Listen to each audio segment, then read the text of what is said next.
Selamat datang channel Trading for Better Life. Hari ini ISG masih lanjut naik 0,97% ke angka 7.905. Selain video ini, kami juga mengupload dari video pada jam 8 malam nanti akan menganalisa satu emiten. Cara pergerakan saat ini memang masih oke, tapi ternyata JP Morgan dan BlackRock mulai melakukan distribusi.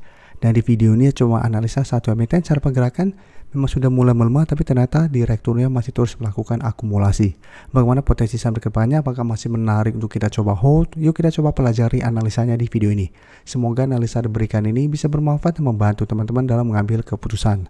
Untuk teman-teman belum subscribe channel ini, bisa tekan tombol subscribe agar tidak ketinggalan informasi dan analisa saham terbaru kan di-upload setiap harinya.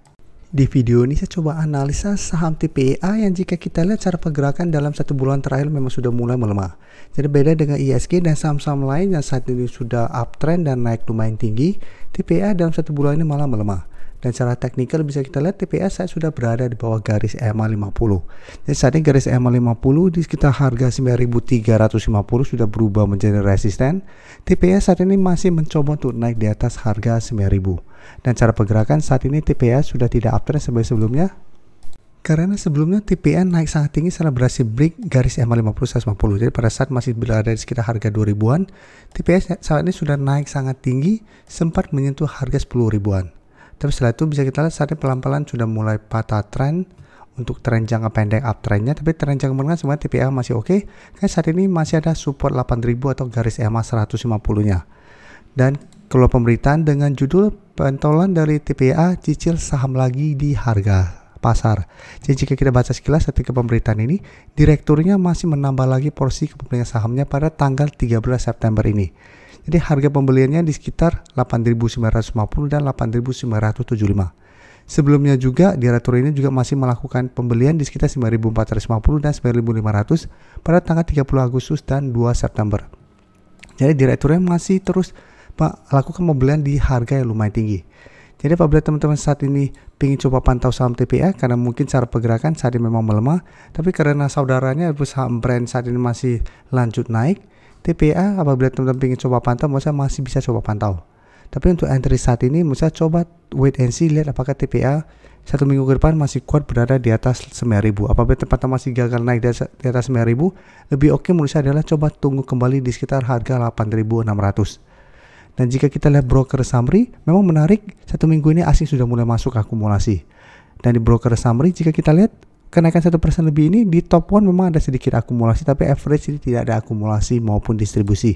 Jadi kenaikan hari ini belum ada akumulasi. Jadi walaupun direktur sudah melakukan pembelian di sekitar harga sekarang, lebih oke menurut saya adalah tunggu TPA berhasil naik di atas 9.000 atau tunggu terkoreksi ke sekitar 8.600. Apabila masih bisa bertahan dari rebound, baru coba ikut entry. Sedangkan untuk teman-teman yang saat ini sudah dapat di bawah harga 6.000 dan saat ini masih hold, menurut saya masih bisa hold apabila teman-teman masih belum mau take profit dulu, selama masih kuat berada di atas 8.000 untuk tren jangka menengah atau tren jangka panjang. Dan selanjutnya kita coba lihat saham TPA EBRPT yang hari ini naik lumayan tinggi. Jadi beda dengan TPA yang hari ini hanya naik sedikit. Cara teknikal BRPT juga masih oke. Hari ini naik 4% lebih ke 1195 dan masih berada di atas garis EMA 50-150. Jadi dalam beberapa hari terakhir memang sempat terkoreksi karena gagal naik di atas 1200. Resisten memang masih berupa resisten kuat karena sebelumnya juga pada akhir Agustus BRPT mencoba break masih gagal, sempat terkoreksi ke 1100 dan garis EMA 50. Tapi bisa kita lihat berhasil rebound, kembali mencoba break 1200 masih gagal, sempat mendekati harga 1125 sampai 1130, saat ini masih berupa support. BRPT masih bisa bertahan dan hari ini kembali naik. Jadi secara teknikal saat ini BRPT masih sangat layak untuk di hold dan candle hari ini juga lumayan solid. Dan jika kita perhatikan broker summary, asing sebelumnya distribusi hari ini masuk melakukan akumulasi dengan jumlah lumayan besar. Dan menariknya kenaikan 4% lebih ini terpantau ada akumulasi dengan jumlah besar. Jadi BRPT masih ada potensi saya lihat besok untuk kembali naik mencoba untuk break 1200. Jadi menarik untuk dipantau apabila berhasil break. BRPT akan lanjut uptrend dengan target berikutnya sekitar 1280 sampai 1300. Jadi untuk teman-teman sudah dapat di harga bawah, misalnya selama BRPT masih kuat berada di atas garis EMA 50-150, BRPT secara pergerakan masih oke. Jadi masih ada potensi untuk melanjutkan kenaikan. Tapi untuk teman-teman yang saat ini baru mau coba pantau dan entry saham BRPT, menurut saya saat ini wait and see dulu. Bisa buy on breakout apabila berhasil break 1200 atau tunggu kembali ke sekitar harga 1125 sampai 1130 untuk entry di sekitar daerah support ini. Oke, selanjutnya saya coba analisa saham BNGA atau Xiaomi Niaga. Bisa kita lihat secara teknikal saat ini masih uptrend, sama seperti saham-saham perbankan lainnya yang secara pergerakan saat ini masih uptrend. Menarik jika kita lihat saham Xiaomi Niaga saat ini mencoba untuk melewati resisten kuatnya atau resisten psikologis di harga 2000. Jadi kemarin sempat naik tinggi pada perdagangan hari Rabu, berhasil naik di atas 1990, saat ini sudah mencapai harga 2000. Tapi hari ini sempat menyentuh 2010, tapi penutupan masih berada di bawah 2000. Jadi sampai saat ini 2000 belum terkonfirmasi break.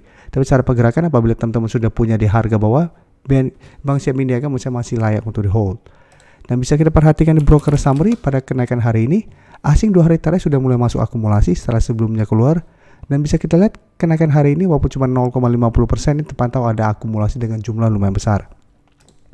Jadi 1 minggu ke depan saham Xiaomi Niaga berpotensi untuk break 2000 dan lanjut uptrend kembali dengan target terdekat di 2050 dan target lebih jauh di 2100. Jadi apabila teman-teman saat ini belum sempat dapat di harga bawah, saat ini masih bisa pantau tuh buy on breakout. Jadi wait and see dulu, lihat apakah Xiaomi Niaga 1 minggu ke depan berhasil naik di atas 2000. Apabila berhasil naik, menurut saya masih menarik untuk entry karena 2000 akan menjadi support psikologis untuk Xiaomi Niaga ke depannya. Tapi pertimbangkan take profit di sekitar 2050 sampai 2100 apabila teman-teman buy on breakout di sekitar 2000. Selanjutnya saya coba analisa ADMR. ADMR secara teknikal juga saat ini sudah mulai membaik. Sebelumnya beberapa kali mencoba break garis M50 150, ADMR selalu gagal. Sempat melemah kembali ke sekitar 1250 dan mulai sideways, tapi bisa kita lihat 1 minggu ini ADMR mulai bangkit. Hari ini kembali naik 2% lebih ke 1360 dan saat ini mencoba untuk naik di atas garis M50 150. Nah, kenaikan hari ini membuat ADMR juga mencoba untuk break 1350. Jadi secara teknikal mulai ada tanda-tanda untuk reversal trend untuk ADMR. Dan bisa kita perhatikan asing juga dalam 2-3 minggu terakhir sudah mulai masuk dengan jumlah lumayan besar. Kenaikan hari ini juga terpantau ada akumulasi besar. Sehingga ADMR masih ada potensi untuk break garis M150 dan menuju harga sekitar 1400. Jadi untuk yang sudah dapat menurut saya masih sangat layak untuk di hold, bisa jadikan 1300 untuk trailing stop. Sedangkan untuk yang saat ini baru mau coba entry, menurut saya lebih oke adalah tunggu terkoreksi kembali ke sekitar 1325 sampai maksimal 1350. Lebih oke menurut saya adalah apabila bisa dapat sekitar 1325 sampai 1330 apabila teman-teman sebelumnya belum sempat dapat di harga bawah. Dan jadikan 1400 untuk target take profit atau hold saja terus selama 1300 tidak tembus dengan target lebih jauh sekitar 1450 untuk target jangka menengahnya. Terima kasih telah menonton video ini. Like dan share video ini bila bermanfaat bagi teman-teman dan support channel ini dengan cara tekan tombol subscribe agar channel ini bisa makin berkembang dan bisa membantu lebih banyak orang lagi. Terima kasih.